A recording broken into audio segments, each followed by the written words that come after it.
하나들이 심부름하고 용돈을 받기 위해서 아버지 구두 닦기가 되겠다고 했습니다. 하루에 1,000원씩 한 달에 3만 원을 주기로 했습니다.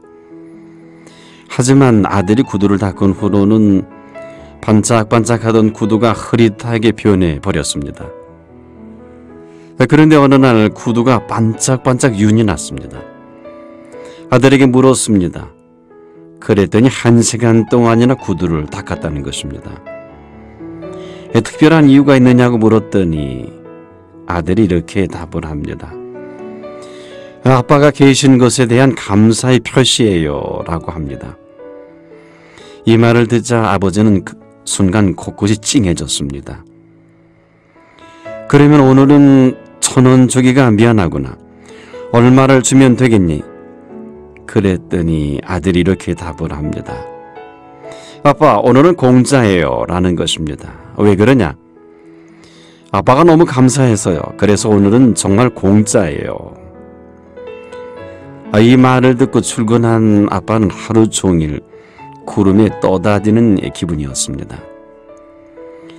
한 번 정도 우리에게 해주시기만 하시는 하나님 아버지께 오늘은 한 번 정도 하나님 아버지 오늘은 공짜예요.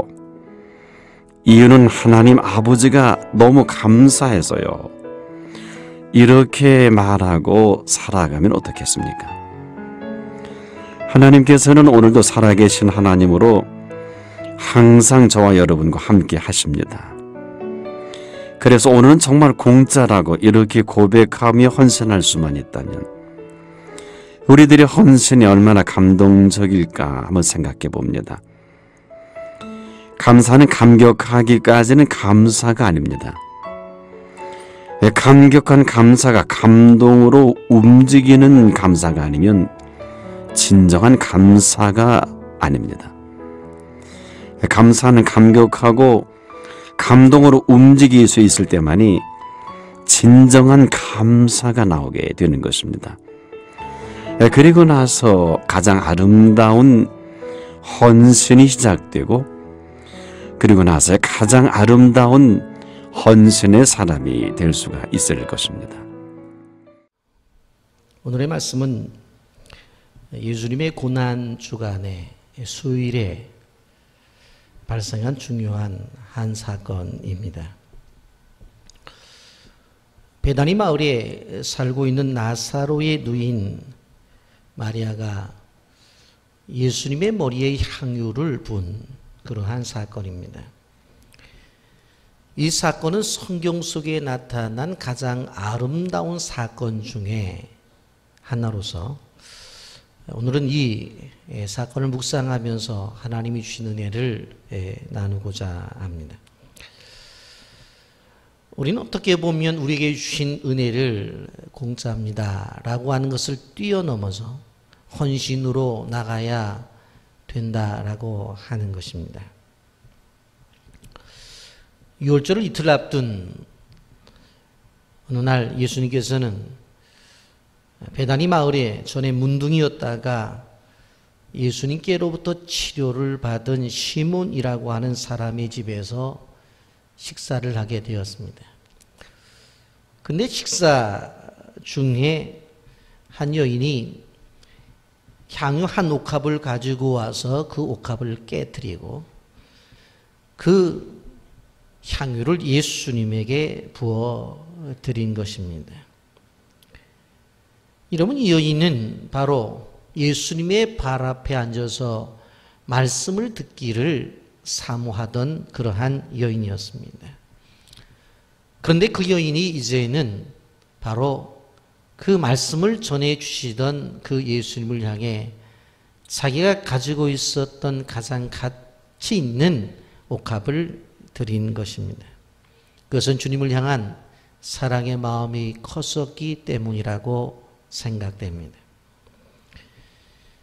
여러분, 우리들도 우리가 가지고 있는 바로 이러한 옥합을 깨뜨리고 주님 앞에 드릴 수가 있다고 한다면 얼마나 감사할까 하는 그런 생각을 해봅니다. 사랑은 표현되어져야 진정한 사랑입니다. 사랑은 전달되어져야 사랑으로 인정을 받는 것입니다. 예수님 마가복음 12장 30절에 이렇게 말을 했습니다. 내 마음을 다하고 목숨을 다하고 뜻을 다하고 힘을 다하여 주 너의 하나님을 사랑하라 하신 것이요 라고 말씀합니다. 여러분, 하나님께서 우리에게 요구하시는 것은 목숨을 다해라, 뜻을 다해라, 힘을 다해라, 주 너의 하나님을 사랑하라고 하는 완전한 헌신을 우리에게 요구하셨습니다. 여러분, 예수님이 가시는 곳에는 수많은 사람들이 따라다녔습니다. 어떤 사람들은 예수님의 말씀을 듣기 위해서 예수님 앞에 나왔고, 어떤 사람들은 자신의 질병을 치유받기 위해서 예수님 앞으로 나왔습니다. 어떤 사람들은 예수님이 행하시는 기적과 이적을 보기 위해서 예수님에게 나왔습니다. 그러나 또 예수님을 시기해서 책 잡으려고 나온 사람들도 있었습니다. 언제나 많은 사람들이 예수님 앞에 나올 때에 자기들의 목적을 가지고 나왔다고 하는 것입니다. 그런데 정작 내용적으로 보면 예수님에게 실제적인 도움을 준 사람들은 그렇게 많지 않았습니다. 그런데 오늘 본문의 마리아는 놀라운 헌신을 하게 되었다는 것입니다. 예수님이 십자가를 지실 것을 앞에 놔두고 이렇게 헌신을 했다고 하는 것은 예수님의 마음에 감동이 되었습니다. 예수님이 십자가를 지신다는 이야기를 전할 때에 수많은 사람들이 예수님의 삶이 자신들과 이익이 되지 않는다고 해서 예수님을 떠났어요. 더 심한 경우에 제자들까지도 예수님을 배신했어요. 그런데 마리아는 끝까지 예수님을 사랑했습니다. 여러분, 성경에 보면 주님께 헌신한 사람들이 많이 있는 것을 보게 되어집니다. 여러분, 예수님께서 세상에 계실 때에 가진 것이 아무도 또 없었습니다. 예수님을 따르겠다고 한 청년에게 마태복음 8장 20절에서 예수님이 이렇게 말씀했습니다. 예수께서 이르시되 여우도 굴이 있고 공중의 새도 거처가 있으되 인자는 머리 둘 곳이 없다 하시더라.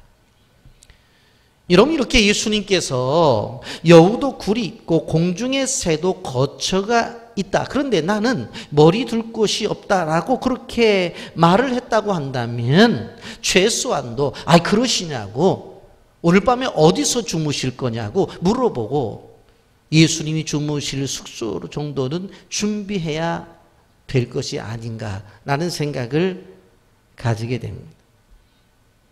그런데 그런 예수님의 환경이 있음에도 불구하고 누구 하나 집을 마련해 드렸다거나 숙소를 제공했다는 기록이 없습니다. 오단볼 사드렸다는 기록도 없는 것을 보게 됩니다. 이런 구약의 엘리사 선지자의 이야기를 우리는 잘 알고 있습니다. 수넴에 사는 한 여인이 어떻게 합니까? 엘리사 선지자가 올 때마다 거할 장소가 마땅치 아니하니까 자기가 집다락방을 만들어냅니다. 방을 만들고 거기에 침대를 놓고 쉴 수 있도록 해주고 와서 설교 준비할 수 있도록 책상과 의자를 만들어 놓습니다. 선지자가 사역을 할 수 있도록 불편함이 없도록 다 준비를 해 주었던 것을 보게 됩니다. 여러분, 그런데 예수님의 일생을 보면 주님을 위해서 헌신한 사람들이 있습니다만은, 그러나 이름도 없이 빛도 없이 봉사를 합니다만은 드러나놓고 크게 봉사한 그러한 이야기들이 많지 않은 것을 보게 되어집니다. 그러나 이렇게 이름도 없이 빛도 없이 봉사한 그런 것들이지만 오늘날 생각해 보면 이것은 참으로 위대한 헌신으로 우리에게 남게 된 것을 봅니다. 여러분, 예수님이 베들레헴 마을 구육관에 태어났을 때에 바로 이방인이었던 동방의 박사들은 예수님께 찾아와 경배를 하면서 황금과 유향과 모략을 드립니다. 벳세다 들녘에서 예수님의 말씀을 증거할 때에 어린 아이는 떡 5덩어리와 물고기 2마리를 바로 주님 앞에 드리는 것을 볼 수가 있습니다. 누가복음 10장 38절부터 40절까지 보면 예수님이 바로 자기 집에 오셨을 때에 마르다는 열심히 음식을 준비해서 예수님께 대접을 합니다. 그리고 또한 오늘 본문에 나타나는 마리아는 값진 향유를 가지고 예수님에게 드렸던 것을 보게 됩니다. 예수님께서 예루살렘에 오실 때에 나귀를 준비해서 예수님에게 나귀를 준비한 사람이 있고, 마가 요한의 어머니는 예수님이 십자가에 죽으시기 전에 마지막 유월절 만찬상을 차려놓고 제자들과 예수님이 마지막 유월절을 지키도록 협조를 하셨습니다. 예수님께서 십자가를 지고 골고다 산상을 오르실 때에 구레네 시몬은 바로 십자가를 대신 져 주신 일이 있습니다.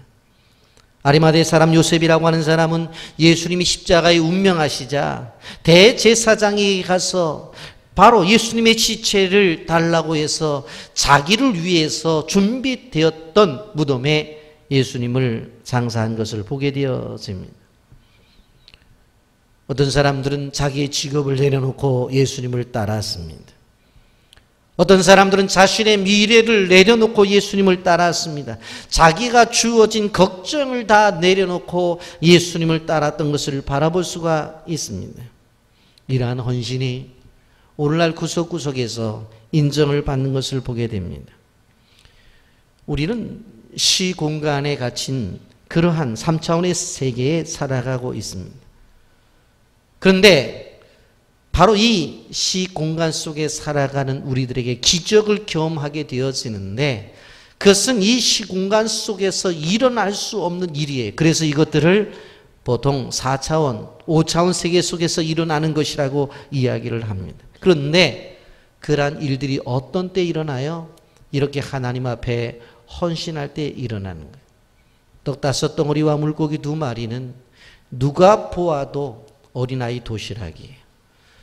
그런데 그것이 주님의 손에 들려졌을 때에 5,000명을 먹이고 12광주리가 남는 기적이 나타나요. 그러니까 이 3차원의 세계에 살고 있는 우리들이 하나님 앞에 헌신하게 되면 그것을 통해서 하나님은 기적을 만들어 내신다라고 하는 것입니다. 결국 헌신이 기적을 만들어내는 것입니다. 그렇기 때문에 절대로 하나님 앞에 드리게 되어질 때 그것을 아까워해서는 안 됩니다. 여러분, 헌신을 하는 사람들이 헌신으로 끝나는 것이 아니라 하나님의 복을 받았어요. 우리가 드린 것은 아주 미미한 작은 것 같지만 하나님은 그것을 가지고 놀랍게 기적을 만들어내신다고 하는 거예요. 여러분, 예수님이 탄생하시던 날 동방의 박사들이 예수님께 경배하러 찾아왔어요. 그들은 이방인들이었어요. 그들이 와서 황과 유황과 모략을 드려서 바로 아기 예수께 경배를 합니다. 여러분, 그들이 이방인임에도 불구하고 기독교가 이 땅에 존재하는 한 성탄절기가 되어지면 그들의 행적이 세계 모든 교회의 강단에서 증거되어지고 그들이 바로 인정을 받는 것을 보게 됩니다. 여러분, 바로 그들이 드린 황금과 유향과 몰약. 예수님의 탄생이 알려지자 헤롯 왕은 예수님을 찾아 죽이려고 했죠. 그래서 예수님의 부모님들은 아기 예수를 데리고 애굽으로 피난을 가게 되어져요. 그런데 그곳에서 바로 이 동방의 박사들이 드렸던 황금과 유향과 몰약이 피난 때의 생활비로 사용되어졌다고 하는 것입니다. 여러분, 벳세다 들녘에 예수님이 말씀을 가르치실 때에 어린아이가 떡 5덩어리와 물고기 2마리를 드렸죠. 그 결과 어떤 일이 벌어졌어요? 5,000명이 먹고도 12광주리가 남겼습니다. 여러분, 한번 생각을 해보세요. 이 어린아이에게 주신 상급이 무언가 다른 것이 아닙니다. 상장을 받지 못했다 할지라도, 그리고 또한 상품을 받지 못했다 할지라도 그 자신의 눈앞에서 일어나는 현상을 바라보세요. 자기가 드린 떡 5덩어리와 물고기 2마리가 주님 앞에 드려지자, 그리고 수많은 아빠 친구들, 엄마 친구들, 할머니 친구들, 할아버지 친구들이 다 그곳에서 식사를 하는 그 모습을 바라볼 때에 이미 그 현장이 이 어린아이에게 주어진 상급이었다고 하는 것입니다. 여러분, 우리 교회도 얼마 전에 필리핀 우리 빌란 종족 장학생들이 공부하고 있는 미션홈이 문제가 되어서 어떻게 할까 고민하는 가운데 우리 교회 한 가정이 헌신을 해서 문제를 해결했습니다. 여러분 생각해 보세요. 이제 그 안에 사역자들이 모여서 훈련을 받고 우리 장학생들이 지속해서 공부를 할 수 있는 터전이 완벽하게 만들어진 거예요. 이것이 바로 하나님께서 그 가정에 주신 상급이에요. 여러분, 예수님께서 정성껏 음식을 장만하여 예수님께 드린 마르다, 그리고 또한 오늘 이렇게 예수님에게 향유를 드렸던 마리아, 바로 그들이 헌신으로 끝나는 것이 아니라 지금도 이 강단에서 말씀으로 그들의 이름이 증거되고 있는 것입니다. 예수님이 예루살렘 성에 입성하게 되어질 때에 나귀를 타고 입성을 하셨습니다. 그런데 이것은 단순히 그냥 한 사람이 예수님의 필요에 따라서 나귀를 내놓고 그 나귀를 타고 예수님이 입성하셨다로 끝나는 게 아니에요. 왜 그래요? 이것은 스가랴 선지자의 예언이 응하게 된 것입니다. 스가랴 9장 9절 말씀에 보면 시온에 따라 크게 기뻐할지어다, 예루살렘에 따라 즐거이 부를지어다. 보라, 내 왕이 내게 임하시나니 그는 공의로우시며 구원을 베푸시며 겸손하여서 나귀를 타시나니 나귀의 작은 곳 나귀 새끼니라. 여러분, 단순히 자신이 가지고 있는 나귀 하나를 내놓아서 나귀를 타고 입성한 것, 그거로 끝나는 게 아니에요. 바로 그 사람의 행위가, 그 사람의 헌신이 무엇입니까? 스가랴서 말씀, 예언에 대한 성취로 나타났다라고 하는 것입니다. 여러분, 예수님을 위해서 마지막 유월절 만찬을 준비한 마가 요한의 어머니, 그는 자기 집이 있기 때문에 그 공간에 이제 예수님과 예수님의 제자들을 초청했겠고, 그리고 음식을 준비했었을 거예요. 그런데 보십시오. 그것이 예수님과 예수님의 제자들이 마지막으로 바로 애찬을 나누었던 마지막 유월절 장소였다고 하는 것입니다. 그런데 그것으로 끝나는 것이 아니에요. 그의 아들이 누구예요? 마가예요. 마가가 후에 어떻게 되어집니까? 사도 바울과 함께 세계 선교의 중요한 인물로 사용되어지고 결국 우리가 지금 말씀을 듣고 있는 마가복음의 저자가 되었다는 것입니다. 어머니가 헌신을 했더니 그의 자녀가 사도 바울의 동역자가 되어지고 그리고 복음서를 쓰는 인물로 세워졌다라고 하는 것입니다. 여러분, 예수님이 십자가를 짊어지고 골고다 산상을 올라갈 때 힘이 없어서 쓰러져요. 로마의 병정들이 어떻게 해요? 구경하러 나온 구레네인 시몬을 붙들어 십자가를 짊어지게 합니다. 그리고 끝까지 구레네 시몬이 십자가를 짊어지고 올라갑니다. 외국인이었습니다. 그런데 구레네 시몬의 아들이 누구의? 루포였어요. 로마서 16장 13절에 보면 사도 바울을 도와서 복음을 전하는 동참자가 되어져요. 동역자가 되어져요. 그리고 그의 부인 루포의 어머니를 바울이 나의 어머니라고 인정해요. 로마서 16장 13절, 주 안에서 택하심을 입은 루포와 그의 어머니에게 문안하라. 그의 어머니는 곧 내 어머니라. 사도 바울이 그의 어머니가 내 어머니라고 인정할 정도로 하나님의 축복을 받았어요. 여러분, 억지로 십자가를 지었지만 예수님을 위해서 십자가를 진 사건은 바로 그의 가정에 엄청난 영적인 축복을 주었다라고 하는 것입니다.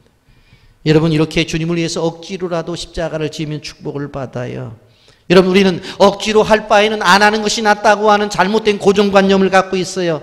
그러나 생각을 해보십시오. 억지로 십자가를 지었던 바로 이 구레네 시몬의 가정에 내린 복을 우리는 봐야 되는 거예요. 여러분, 억지로라도 헌신해야 됩니다. 옆 사람과 인사 나누십시오. 억지로라도 헌신하자. 다른 사람을 향해서 억지로라도 헌신하자. 여러분, 예수님을 장사한 아리마대 요셉을 보세요. 예수님이 십자가에 죽으셨어요. 그러면 당연히 예수님의 제자들이 가서 우리 선생님의 시신을 달라고 해서 바로 장례를 치러야 되잖아요. 그런데 제자들은 다 도망가 버렸어요. 그런데 바로 아리마대 요셉이 당돌하게 대제사장에게 가서 예수님의 시신을 달라고 요청을 하죠. 여러분, 그런데 이 일을 한 아리마대 요셉을 성경이 뭐라고 말하는지를 주의 있게 봐야 돼요. 마태복음 27장 57절 말씀에 보면 아리마대 요셉을 예수님의 제자라고 말하죠. 저물었을 때 아리마대 부자 요셉이라 하는 사람이 왔으니 그도 예수의 제자라. 그도 예수의 제자라.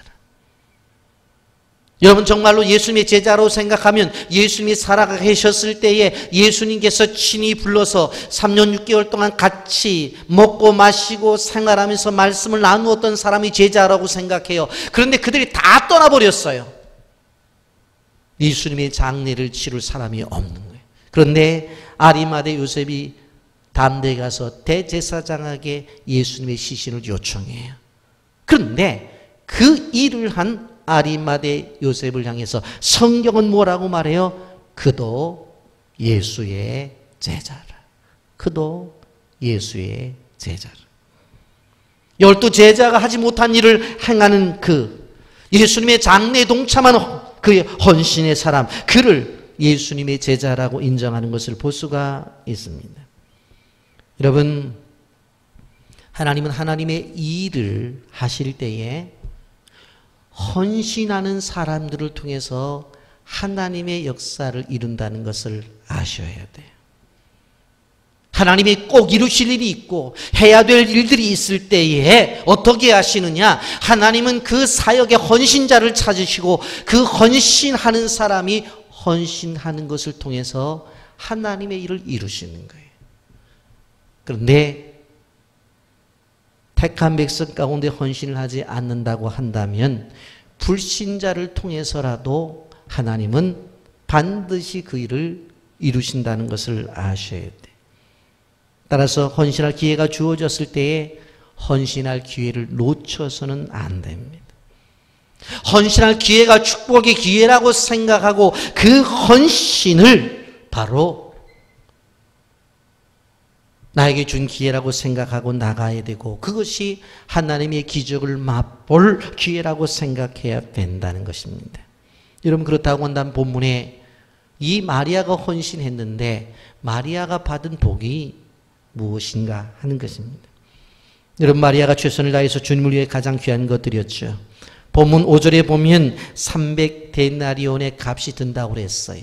한 데나리온이 작년 하루의 품삯이, 그렇다고 한다면 작년 하루의 품삯을 10만 원으로 잡는다라고 한다고 한다면 이 바로 향유의 값은 바로 노동자 301의 값으로 바로 3천만 원 정도가 되어지는 그런 향유입니다. 절대로 작은 비용의 향유가 아닙니다. 이렇게 소중한 것을 예수님 앞에 드렸어요.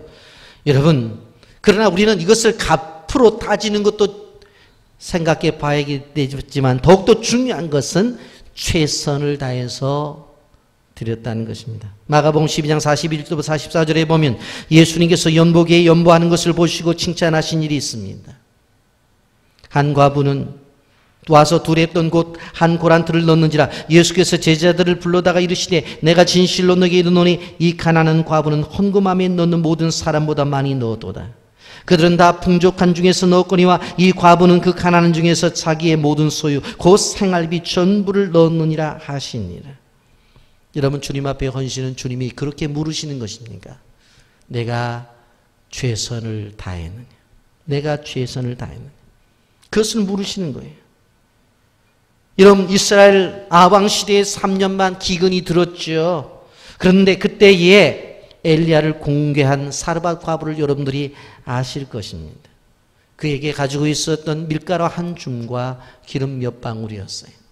오죽하면 이제 흉년에 그것을 가지고 우리식으로 말하면 빈대떡 하나 부쳐 먹고 그리고 아들과 함께 죽겠다고 생각했던 거예요. 그런데 그 모든 것을 바로 드렸어요. 그랬더니 그 집안에 밀가루통과 기름병이 끊어지지 않아서 3년 반을 잘 견디는 하나님의 축복을 받게 되었습니다. 여러분, 사르밧 과부가 드렸던 것처럼 바로 예루살렘에 가난한 과부와 같은 헌금이 있었기에 오늘날도 지속적인 기적이 교회 안에 일어나고 있는 것입니다. 여러분, 마리아는 헌신할 수 있는 기회를 잘 포착했습니다. 기회는 항상 오는 것이 아닙니다. 그러게 헌신할 기회가 다가오면 결단하기 필요해요. 그리고 그 기회를 잘 활용해야 돼요. 그 기회를 잃어버리면 다시 그 기회가 오기가 힘들어요. 마리아도 마르다도 나귀를 드린 바로 나귀 주인도 아리마대 요셉도 십자가를 억지로 지고 간 시몬도 모두가 자기에게 주어진 기회를 잘 붙든 사람들입니다. 여러분, 헌신하는 사람은 절대로 계산하지 않습니다. 헌신하는 사람은 그것이 자기에게 주어졌다고 믿기에 결단하고 자신의 것을 드림으로 축복을 받는 것입니다. 여러분, 겟세마네 동산에 예수님이 베드로와 야고보와 요한을 데리고 기도하러 올라갔습니다. 그런데 그들이 잠을 자죠. 깨어 기도할 때에 잠을 잠으로 결국 예수님이 십자가를 지실 때에 도망가는 것을 보게 됩니다. 은혜가 항상 있는 것이 아닙니다. 은혜도 은혜 받을 때가 있습니다. 기도를 한다고 항상 기도에 응답이 있는 것이 아니라 기도할 때 응답이 올 때가 있습니다. 베드로전서 2장 2절 말씀, 갓난 아이들과 같이 순전하고 신령한 젖을 사모하라. 이는 그로 말미암아 너희로 구원에 이르도록 자라게 하려 함이니라. 베드로서 3장 12절입니다. 하나님의 날이 임하기를 바라보고 간절히 사모하라. 그리고 낭망치 말고 기도하라고 그랬죠. 누가복음 18장 1절입니다. 예수께서 그들에게 항상 기도하고 낙심하지 말아야 할 것을 비유로 말씀하여 라고 말씀하시면서 항상 기도하고 낙심하지 말라고 말씀해요. 바로 말합니다. 고린도후서 6장 2절 말씀에 이르시되 내가 은혜 베풀 때에 너희에게 듣고 구원의 날에 너를 도왔도다. 보라, 지금은 은혜 받을 만한 때요. 보라, 지금은 구원의 날이로다. 지금이 은혜 받을 만한 때고 지금이 구원의 날이라고 했어요. 바로 지금이 중요해요. 바로 지금이라고 하는 이 순간 은혜를 사모하고 이 순간에 헌신하고 이 순간에 옥합을 깨트려 향유를 드려야 거기에 하나님의 역사가 나타나는 것입니다. 여러분, 마리아가 예수님의 머리에 기름을 부은 사건은 이틀 뒤에 있을 죽음을 예비하는 사랑의 행동이었습니다. 유대인들은 사람들을 장사 지낼 때에 향유와 모략을 바르는 습관이 있었습니다. 이틀 뒤에 이러한 일들이 벌어질 것이라고는 생각을 할 수 없었을 것이에요. 그냥 단순히 자기가 주님을 사랑하기 때문에 자기에게 있는 가장 귀하다고 생각한 옥합을 깨뜨려 드렸을 뿐이에요. 그런데 이것이 엄청난 하나님의 축복이었다고 하는 것입니다. 여러분, 유월절 어린 양으로 십자가에 죽으시는 예수님의 죽음을 예비하는 위대한 일이었습니다. 여러분, 우리는 부지 중에라도 우리에게 주어졌을 때에 최선을 다해야 된다는 걸 알아야 돼요. 아브라함이 부지 중에 천사를 대접하죠. 그런데 그 천사들이 소돔과 고모라가 멸망한다는 걸 가르쳐줘요. 창세기 18장 17절, 여호와께서 이르시되 내가 하려는 것을 아브라함에게 숨기겠느냐. 그래서 결국 그 일을 통해서 소돔 속에 있는 롯의 가족을 구원하는 그러한 길을 열게 되는 것입니다. 여러분, 오늘도 마찬가지입니다. 예수님께서 오셨다는 이야기를 드렸어요. 아, 내가 드릴 것이 무엇이나? 그렇지, 나에게 가장 고귀한 것이 있지. 아마 이 여인은 이것을 팔아서 결혼을 하려고 하는 그러한 마음도 가지고 있었을지도 몰라요. 그런데 이 귀한 것을 드리자 하고 드렸어요. 그때 결국은 무엇입니까? 바로 예수님의 죽음을 준비하는 것이었어요.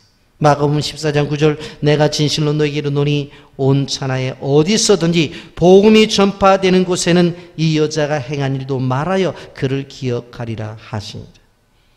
너무나 귀하기 때문에 복음이 증거되는 곳에는 이 여인이 행한 일이 그대로 증거된다고 그랬어요. 그 말씀대로 오늘날 여러분, 이 강단에서도 이 여인의 행위가 귀하게 증거되고 있다고 하는 것을 우리는 알 수가 있습니다.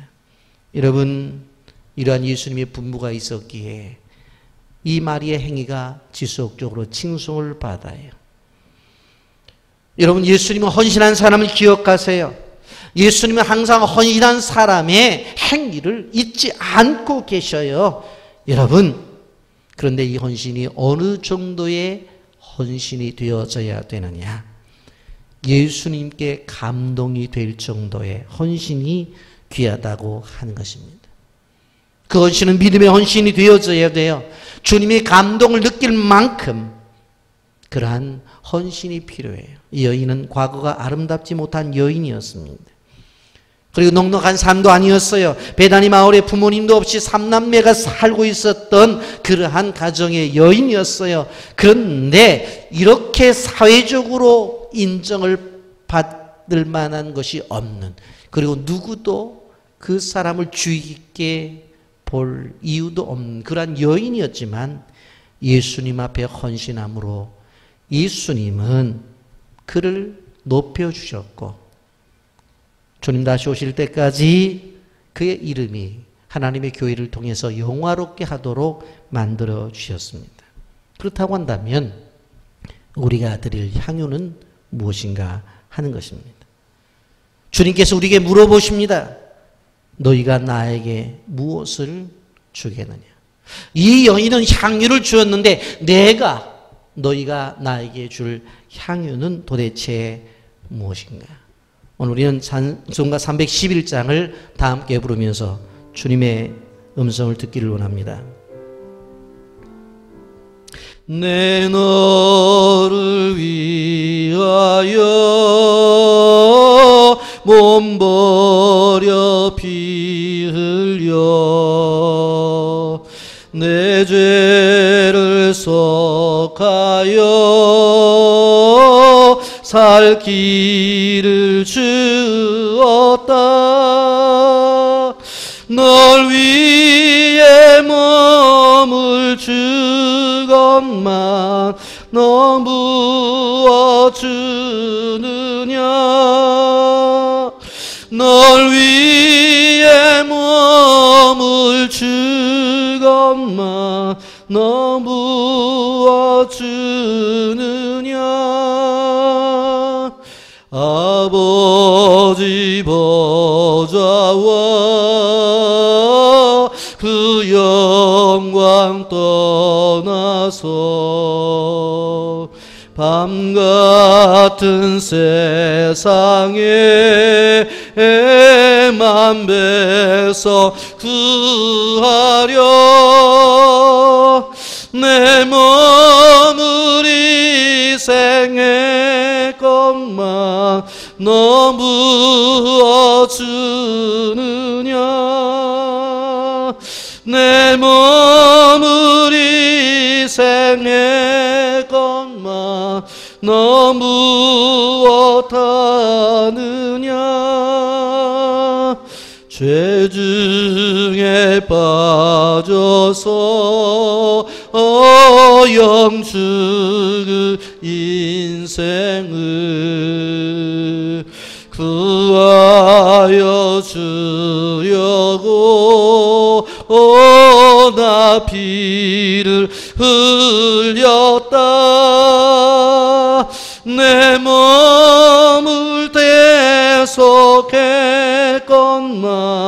너 무엇하느냐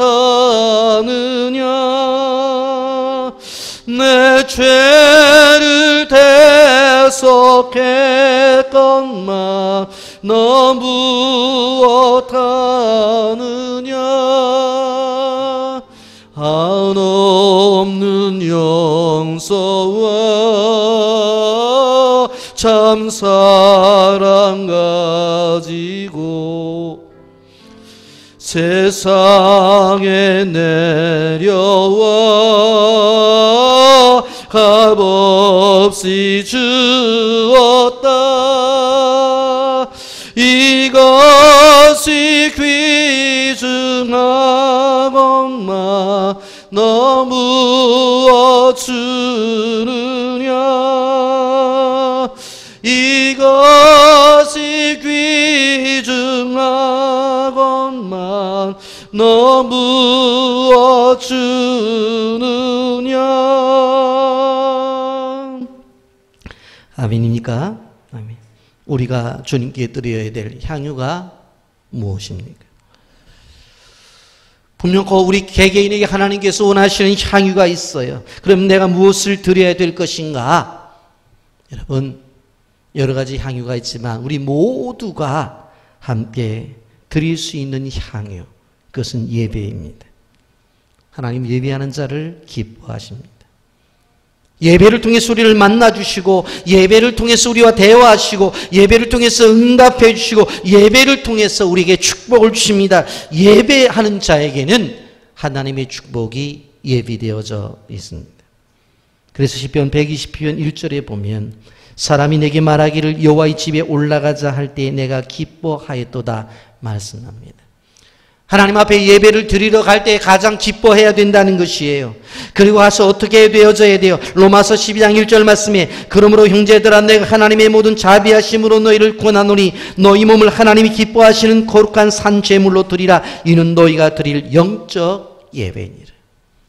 그 예배에 우리의 몸을 산 제물로 드려야 된다라고 하는 것입니다. 그러기에 우리는 히브리서 10장 25절의 말씀처럼 모의를 패하는 어떤 사람들의 습관과 같이 하지 말고 오직 권하여 그날이 가까움을 볼수록 더욱 그리하자 그랬어요. 끊임없이 이 세대는 모의를 패하는 예배에 함께하기를 싫어하는 끊임없는 생각과 사고와 가치관들이 우리 속에 밀려 들어옵니다. 그럴수록 우리는 모이기를 힘써야 됩니다. 그런데 예배에 드림의 3요소가 있습니다. 첫째, 찬송을 드립니다. 이사야 43장 21절에 이 백성은 내가 나를 위하여 지었나니 나를 찬송하게 하려 함이니라. 히브리서 13장 15절 그러면 우리는 예수로 말미암아 찬송의 제사를 하나님께 드리자 이는 그 이름을 증거하는 입술의 열매니라 말씀을 했습니다. 늘 우리의 예배 속에 찬송을 드려야 돼요. 두 번째, 기도를 드려야 됩니다.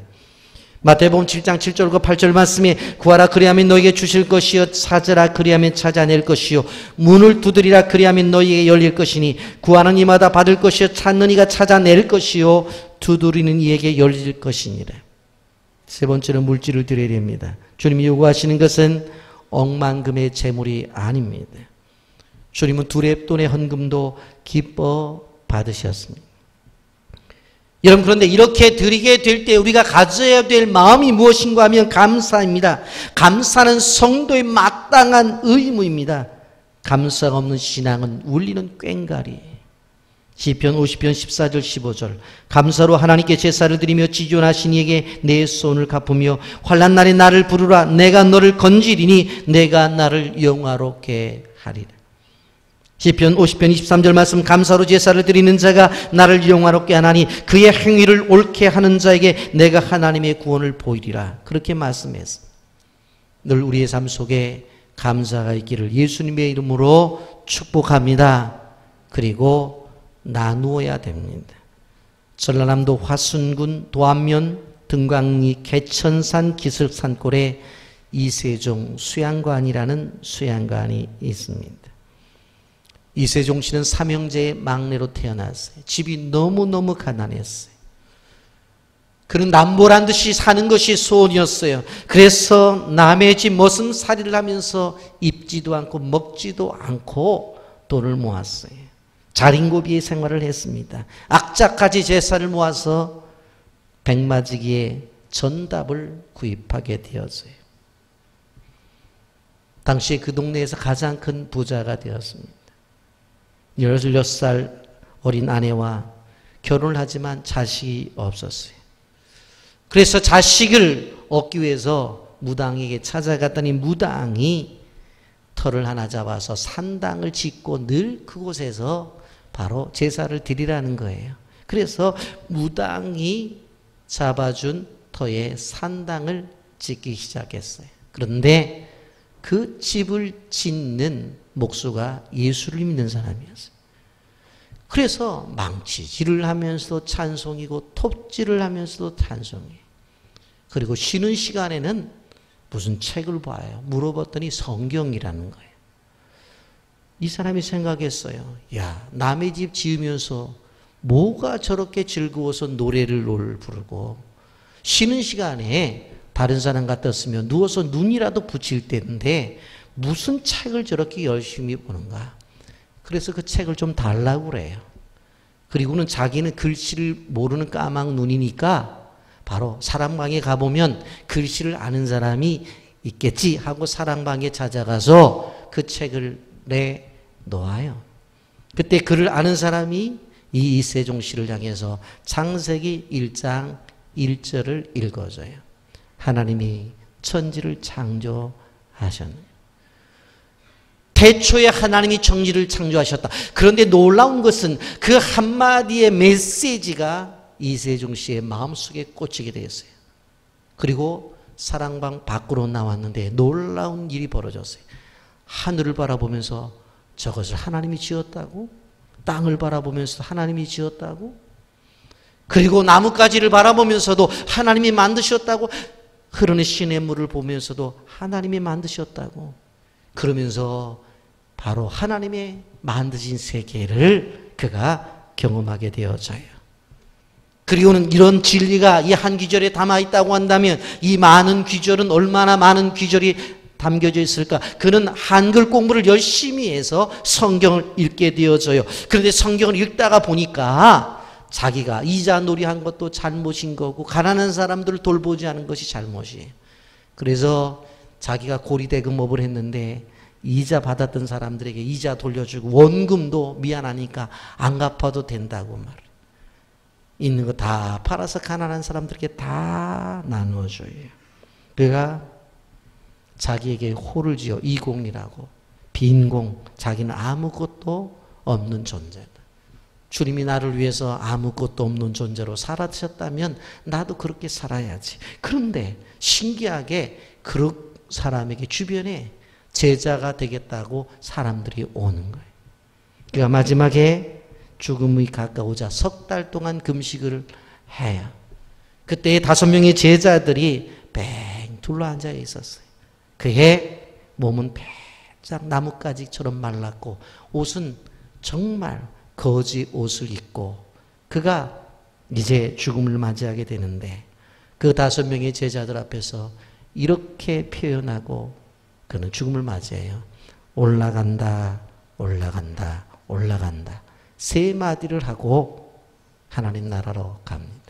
여러분, 백마지기의 전답을 가진 그가 죽을 때에 남긴 것은 땅 한 평이 없었어요. 옷 한 벌도 없었어요. 주님을 위해 헌신하던 그 사람에겐 바로 그 사람의 삶만이 남겨져 있었던 것입니다. 여러분, 우리가 우리의 인생을 살아가면서 헌신이라는 것을 가볍게 생각하지 마세요. 하나님 앞에 드리고 하나님께서 내게 주신 것들을 다른 사람들에게 나누는 것을 절대로 가볍게 생각하지 마세요. 여러분, 저는 오늘 말씀을 묵상을 하면서 우리 교회가 이런 기독교 문화를 가졌으면 좋겠다라고 하는 생각을 가지게 되어져요. 여러분, 문화라고 하는 것, 제가 학교에서 선교와 문화를 가르치는데 이 문화라고 하는 것들이 얼마나 중요하냐면 문화는 유전자보다 강해요. 여러분, 예수를 믿게 되어져요. 그래서 하나님 앞에서 하나님의 자녀로 부름을 받은 존재로서 세워져요. 부모님이 돌아가셨어요? 믿지 않는 사람들은 절하고 때 되면 제사한다고 그래요. 그런데 믿는 사람들은 해요, 안 해요? 안 해요. 여러분, 자기를 낳아준 부모예요. 그런데 신앙이 내 속에 들어오면, 그걸 기독교 문화라고 말한다면 그 문화가 우리 속에 들어오게 되어져서 그것이 정착되어지면 바로 믿음을 따라가요. 그래서 말씀을 드리는 거예요. 이 문화는 유전자보다 강해요. 그러면 실질적으로 이런 한 여인의 개인의 변화가 오늘날 설교가 되어서 우리에게 전해지잖아요. 그러면 나 하나의 변화가 다른 사람들에게 영향을 끼칠 수 있다라는 것을 아셔야 돼요. 이러한 문화를 만드는 주인공들이 돼야 돼요. 그런데 이런 것들이 잘 안 돼요. 그래서 어떻게 되어져야 돼요? 반대로 공동체의 문화가 결국은 개인을 변화시키는 데까지 가지게 되면 결국 그 사람은 믿음의 사람으로 더욱더 세워질 수 있다는 것을 기억해야 되는 것입니다. 여러분, 말씀을 정리합니다. 믿음의 헌신을 주님은 기뻐하십니다. 저는 여러분들에게 담임 목사로 말씀을 드리는 것은 우리 교인들은 정말 주님 앞에 헌신하는 이러한 문화를 만들어내는, 다른 사람에게 영향을 주는 이러한 공동체가 되었으면 좋겠다. 2000년 기독교 역사 속에서 이 여인이 이렇게 인정을 받고 세계 모든 교회 강단에서 증거되었던 것처럼 우리도 이 시대에 하나님으로부터 인정을 받는 그러한 사람들이 되기를, 그러한 교회가 되기를, 그러한 가정이 되기를 예수님의 이름으로 축복합니다. 아멘. 거룩하신 하나님 아버지,